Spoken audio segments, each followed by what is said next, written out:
Hello दोस्तों आपका CS science classes में एक बार फिर से स्वागत है।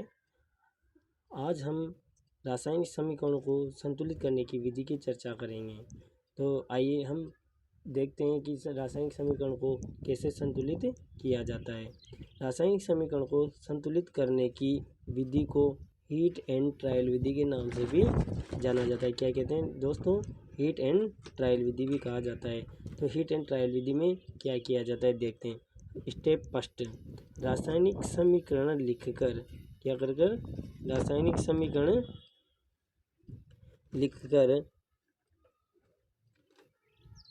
रासायनिक समीकरण लिखकर प्रत्येक सूत्र के चारों ओर बॉक्स बना लेते हैं। क्या करते हैं? कोई भी रासायनिक अभिक्रिया लेंगे और जिसकी भी रासायनिक समीकरण लिखनी है उसको सबसे पहले उस रासायनिक अभिक्रिया को संकेतों प्रतीकों के रूप में लिखेंगे। जैसे अपने यहाँ पे एक समीकरण दिखाई दे रही है Fe प्लस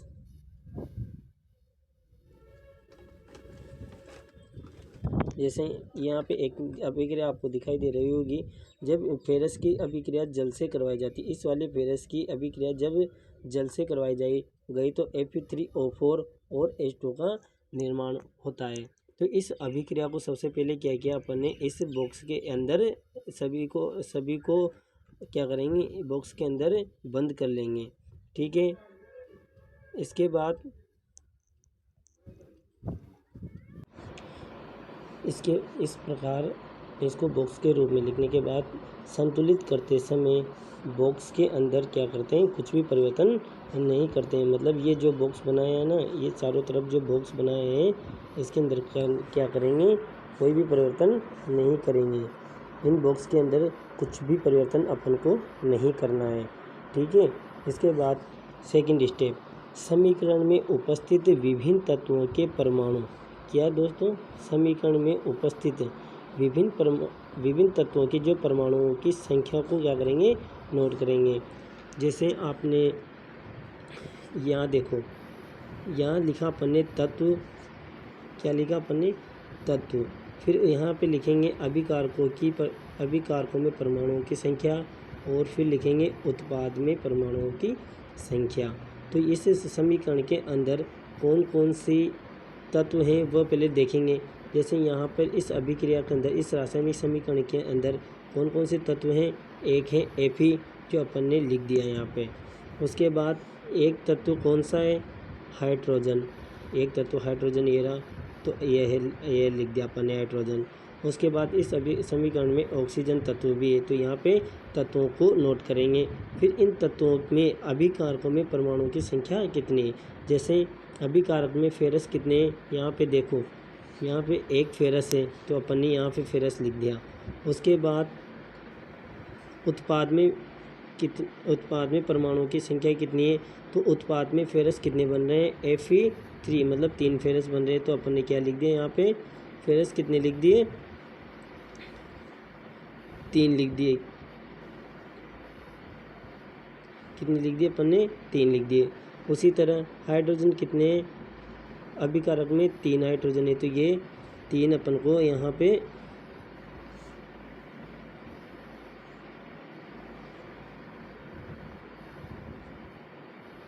अपन को कितने हाइड्रोजन है, यहाँ पे देखो हाइड्रोजन इसमें कितने अभिकारकों में 2 है। यहाँ अभिकारकों में हाइड्रोजन कितने? 2। उसके बाद उत्पाद में कितने हाइड्रोजन प्राप्त हो रहे हैं? यहाँ पे 2 हो रहे हैं, तो उत्पाद में भी कितने लिखे अपन ने?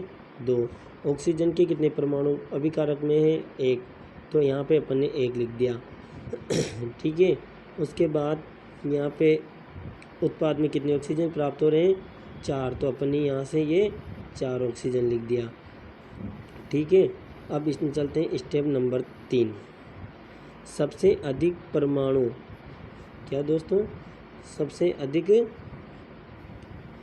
परमाणु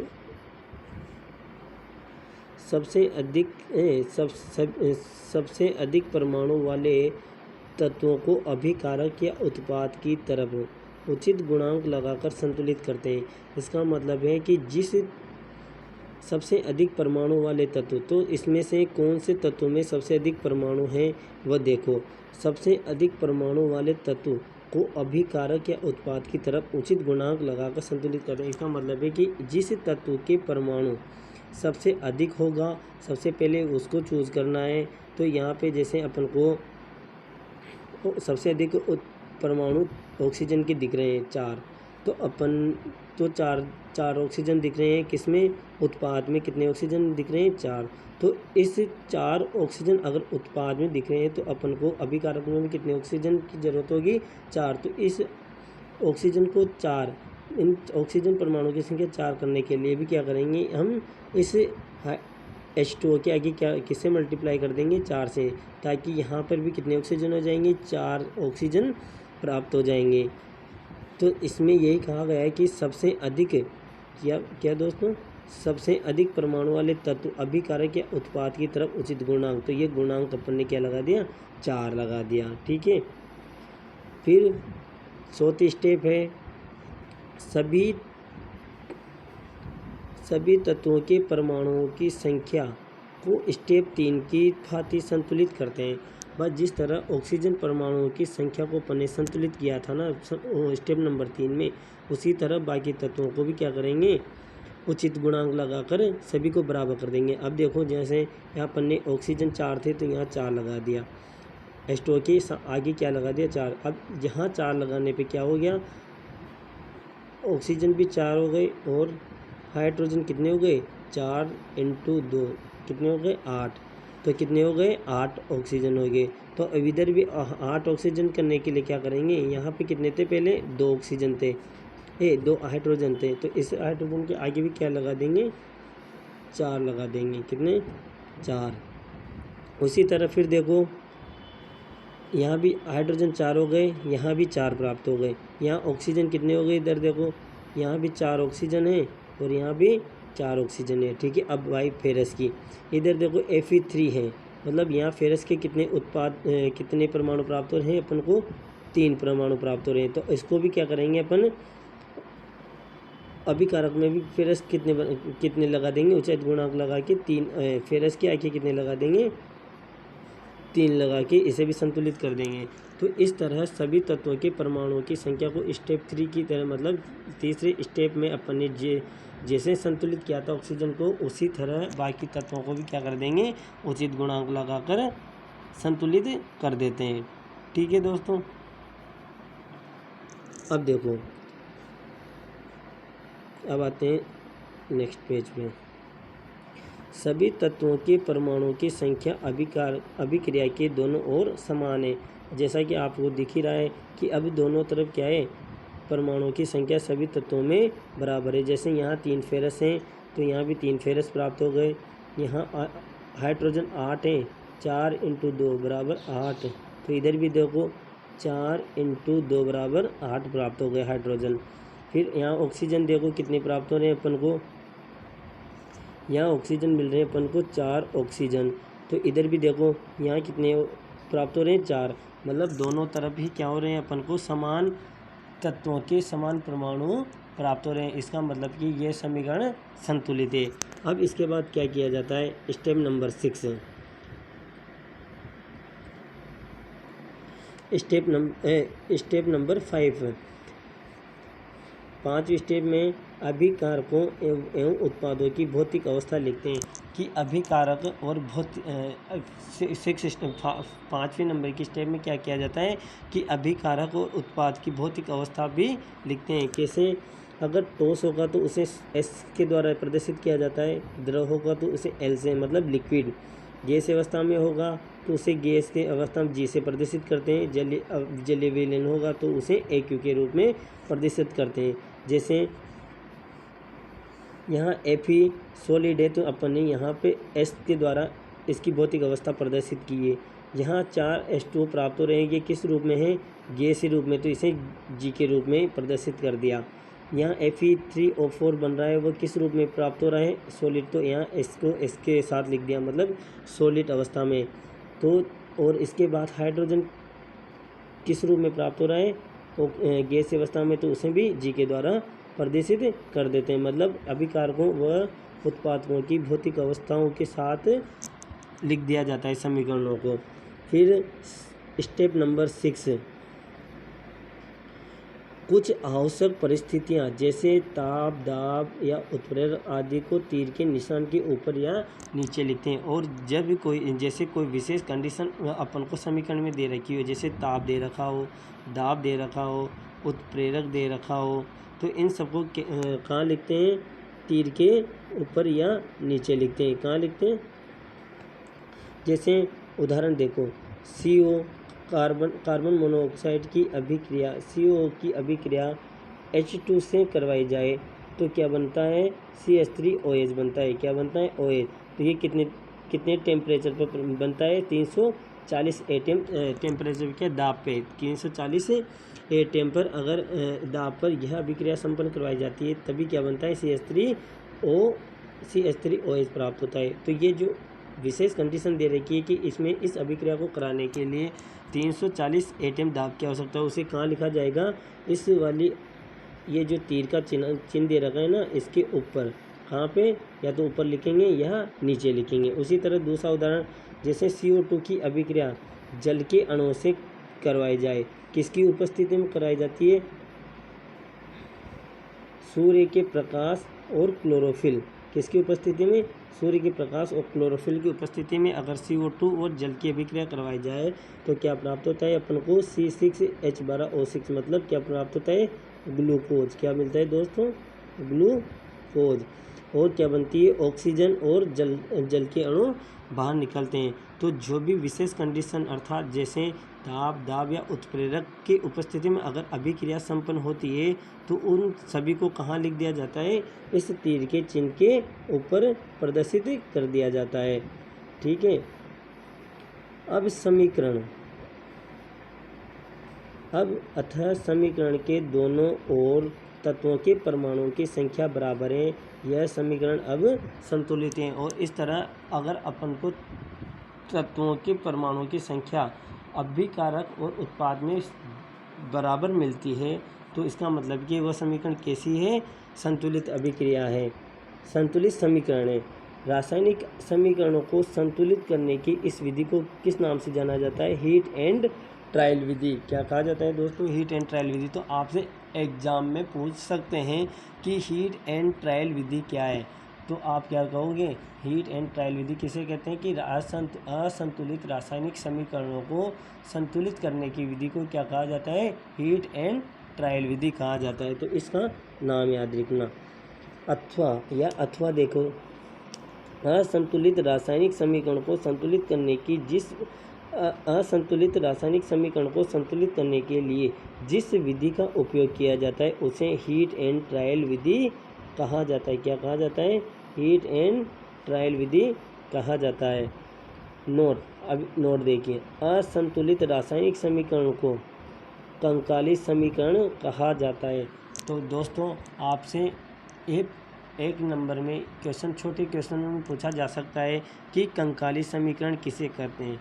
तो कंकाली समीकरण क्या होती है? जो असंतुलित जो रासायनिक समीकरण होती है ना, उसे क्या कहा जाता है? क्या कहते हैं दोस्तों? उसे क्या कहेंगे? कंकाली समीकरण कहा जाता है। ठीक है। अब चलते हैं रासायनिक अभिक्रियाओं के प्रकार। रासायनिक अभिक्रियाओं के प्रकार।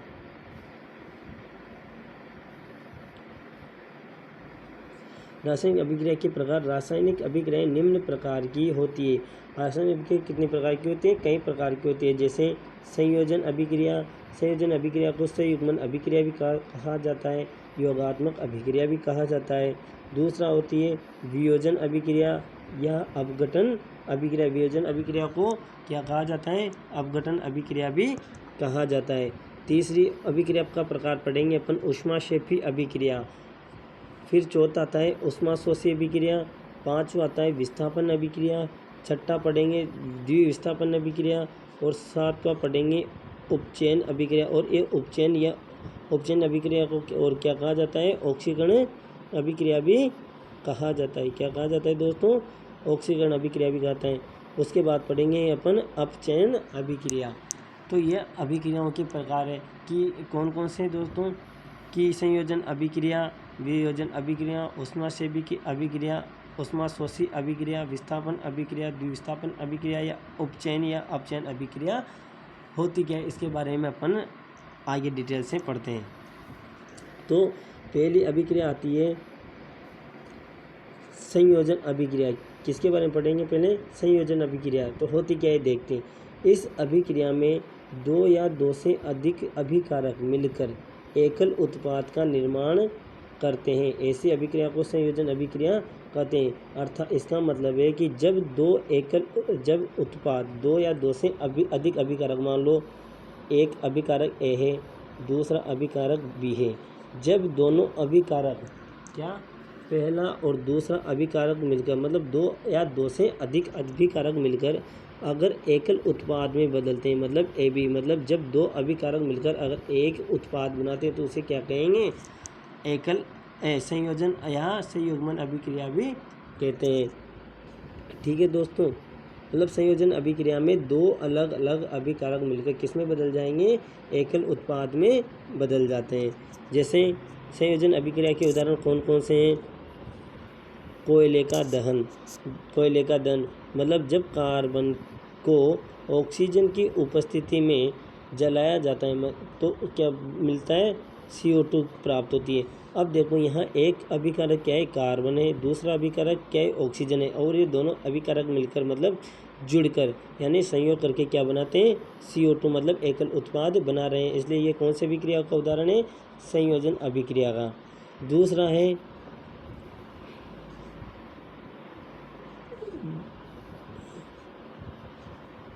दूसरी अभिक्रिया है जल का निर्माण। जल का निर्माण कैसे होता है? जब हाइड्रोजन ऑक्सीजन से क्रिया करता है तो किसका निर्माण होता है? H2O का निर्माण। मतलब यहाँ पर हाइड्रोजन और ऑक्सीजन दो अलग अलग अभिकारक मिलकर किस एकल उत्पाद क्या बनाते हैं? जल का निर्माण बनाते हैं। इसलिए जल का निर्माण भी कौन सी अभिक्रिया का प्रकार होगा? संयोजन अभिक्रिया का प्रकार है। उसके बाद जो गंधक का दहन, क्या किसके बारे में पढ़ेंगे अपन? गंधक का दहन। गंधक किसे बोलते हैं? सल्फर को क्या बोला जाता है? गंधक। क्या कहा जाता है? गंधक। और जब सल्फर की अभिक्रिया ऑक्सीजन की उपस्थिति, मतलब जब सल्फर को ऑक्सीजन की उपस्थिति में जलाया जाता है तो किसका निर्माण होता है? SO2 का। इसमें भी सल्फर और ऑक्सीजन मिलकर क्या बनाते हैं? SO2। ये इसलिए यह भी एक संयोजन अभिक्रिया का उदाहरण होगा। उसके बाद कैल्शियम हाइड्रोक्साइड का निर्माण क्या होगा? कैल्शियम हाइड्रोक्साइड का निर्माण जब CaO मतलब कैल्शियम ऑक्साइड की अभिक्रिया जल H2O के साथ करवाई जाती है तो कैल्शियम हाइड्रोक्साइड CaOH का होल ट्वाइस का निर्माण होता है, जिसे क्या होल ट्वाइस का निर्माण होता है, जिसे क्या बोला जाता है? Calcium hydroxide. और क्या उत्पन्न होती है? ऊष्मा उत्पन्न होती है। तो यह भी कौन सी अभिक्रिया होगी? संयोजन अभिक्रिया। क्यों होगी? क्योंकि इसमें कैल्शियम ऑक्साइड एक अभिकारक ये है और दूसरा अभिकारक H2 है। जब ये दोनों अभिकारक मिलकर किसका निर्माण कर रहे हैं? एक अकेले उत्पाद में चेंज हो रहे हैं। अब ध्यान दोस्तों याद रखें, अब आपसे क्वेश्चन पूछा जा सकता है कि CaO को और क्या कहा जाता है? तो आपको याद रखना है बिना बुझा हुआ चूना। मतलब एग्जामिनर आपसे क्वेश्चन पूछ सकता है कि बिना बुझा हुए चूने का सूत्र लिखिए, तो क्या लिखोगे दोस्तों? CaO मतलब कैल्शियम ऑक्साइड को बिना बुझा हुआ चूना भी कहा जाता है। उसी तरह CaOH2 कैल्शियम हाइड्रोक्साइड, इसे कहते हैं बुझा हुआ चूना। ये तो है बिना बुझा हुआ। क्यों? क्योंकि इसमें पानी नहीं होता, और जब ये बिना बुझे हुए चूने की अभिक्रिया मतलब जल मिलाया जाता है इसके अंदर तो किस में निर्माण हो जाता है? कैल्शियम हाइड्रोक्साइड में बदल जाता है, जिसे क्या कहा जाता है? बुझा हुआ चूना, मतलब जिसमें पानी ऐड हो। अब देखो नोट, बुझे हुए चूने का विलयन, जो ये बुझा हुआ चूना होता है ना दोस्तों, ये CaOH2, कौन सा? CaOH2, इसे क्या कहते हैं? बुझा हुआ चूना। तो बुझे हुए चूने के विलयन CaOH2 का उपयोग दीवारों में सफेदी करने के लिए किया जाता है। तो आपसे क्वेश्चन पूछा जा सकता है कि दोस्तों दीवारों पर सफेदी करने के लिए कौन से किसके विलयन का उपयोग किया जाता है? तो किसके विलयन का किया जाता है? भुजे हुए चूने के विलेन का। कौन किसके विलेन का? भुजे हुए चूने के विलेन का। और ये विलेन किससे बनता है? तो ये किससे प्राप्त होता है? कैल्शियम ऑक्साइड की अभिक्रिया जल से कराने पर। तो सफ़ेदी करने के लिए तो कौन से विलेन का उपयोग होता है? CaOH2 का, कैल्शियम हाइड्रोक्साइड का उपयोग किया जाता है। याद रखना, यहाँ से क्वेश्चन पूछा जा सकता है। क्वेश्चन नंबर 1 क्वेश्चन के रूप में देखो, सफ़ेदी करने के 2-3 दिन बाद के बाद दीवारों पर चमक क्यों आ जाती है? आपने देखा होगा कि जब अपन चूने से दीवारों पर कलर करते हैं तो 2-3 दिन बाद वहाँ उस दीवार के ऊपर क्या उत्पन्न हो जाती है? चमक उत्पन्न हो जाती है। तो ऐसी चमक क्यों पैदा होती है उसके बारे में अपन जानेंगे। अब क्यों होती है? क्योंकि जो अपन कलर करने, पुट्टी करने में किसका उपयोग कर रहे हैं? एक मिनट दोस्तों,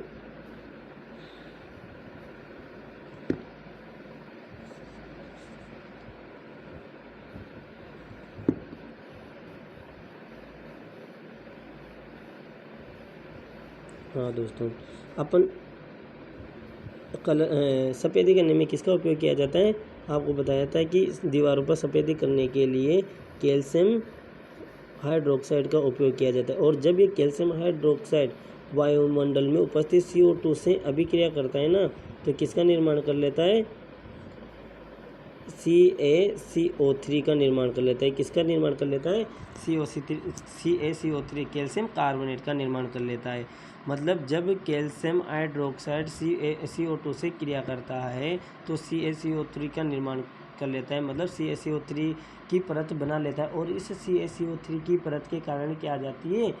दीवारों पर चमक उत्पन्न हो जाती है। तो देखो,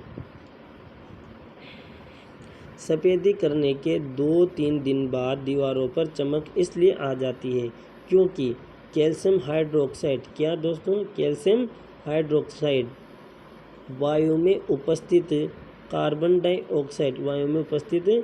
डाइऑक्साइड के साथ धीमी गति से अभिक्रिया करके, कौन? ये जो कैल्शियम हाइड्रोक्साइड था ना, जो किससे अभिक्रिया करके? CO2 से धीमी गति से अभिक्रिया करके कैल्शियम क्या बना लेता है?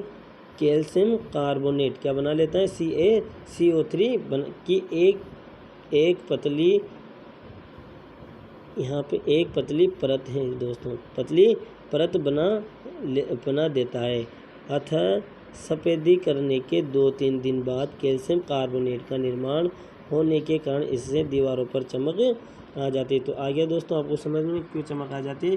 क्योंकि कैल्शियम हाइड्रोक्साइड जब वायुमंडलीय CO2 से अभिक्रिया करके किसका निर्माण कर लेता है? CaCO3 का निर्माण कर लेता है, कैल्शियम कार्बोनेट का निर्माण कर लेता है। और इस कैल्शियम कार्बोनेट के कारण क्या आ जाती है? दीवारों पर चमक आ जाती है। नोट, संगमरमर का रासायनिक सूत्र भी CaCO3 है। तो एग्जाम में आपसे पूछा जा सकता है कि संगमरमर का रासायनिक सूत्र क्या है? तो क्या होता है? संगमरमर का रासायनिक सूत्र भी क्या होता है? CaCO3 ही होता है। तो दोस्तों आज अपने रासायनिक समीकरण को संतुलित करने के बारे में पढ़ा, और उस विधि को क्या कहा जाता है जिससे रासायनिक समीकरण को संतुलित करते हैं, उसे क्या कहते हैं? हीट एंड ट्रायल विधि भी कहते हैं। इसके बारे में जाना। उसके बाद अपन ने जाना है कि कंकाली रासायनिक समीकरण क्या होती है। उसके बाद हमने अभिक्रियाओं के प्रकार देखी, रासायनिक अभिक्रियाएँ कौन कौन सी प्रकार की होती है। तो और संयोजन अभिक्रिया के बारे में भी पढ़ा। उसके बाद अपन ने जाना है कि सफ़ेदी करने के लिए किसका उपयोग किया जाता है? कैल्शियम हाइड्रोक्साइड के जलीय विलयन का उपयोग सफ़ेदी करने में किया जाता है। ठीक है दोस्तों, उसके बाद अपन ने देखा कि दीवारों पर 2-3 दिन बाद सफ़ेदी करने के 2-3 दिन बाद चमक क्यों उत्पन्न हो जाती है, इसके बारे में अपन ने विस्तार से अध्ययन किया। इसके बाद हम आगे का चैप्टर कल पढ़ेंगे, और आज अपन इस क्लास को यहीं विराम देते हैं। और आपसे निवेदन है कि अगर आपको लगता है कि आपको इन क्लासों से फ़ायदा हो रहा है तो आप इसे लाइक से कमेंट ज़रूर करें। और आपको धीरे धीरे हम नोट्स भी उपलब्ध करवा देंगे और आपका संपूर्ण बैच क्लास 10th का फ्री में यूट्यूब पर करवा दिया जाएगा। और बहुत से इम्पोर्टेंट एग्ज़ाम में से एग्ज़ाम के लिए जो इम्पोर्टेंट क्वेश्चन होंगे उनको भी अपन सॉल्व करेंगे और आपको वो क्वेश्चन भी बताए जाएंगे। और देखना आपको एक भी क्वेश्चन इस नोट्सों से और जो क्वेश्चन हम करवाएंगे उससे एक भी क्वेश्चन बाहर देखने को नहीं मिलेगा। तो थैंक यू दोस्तों एंड बाय।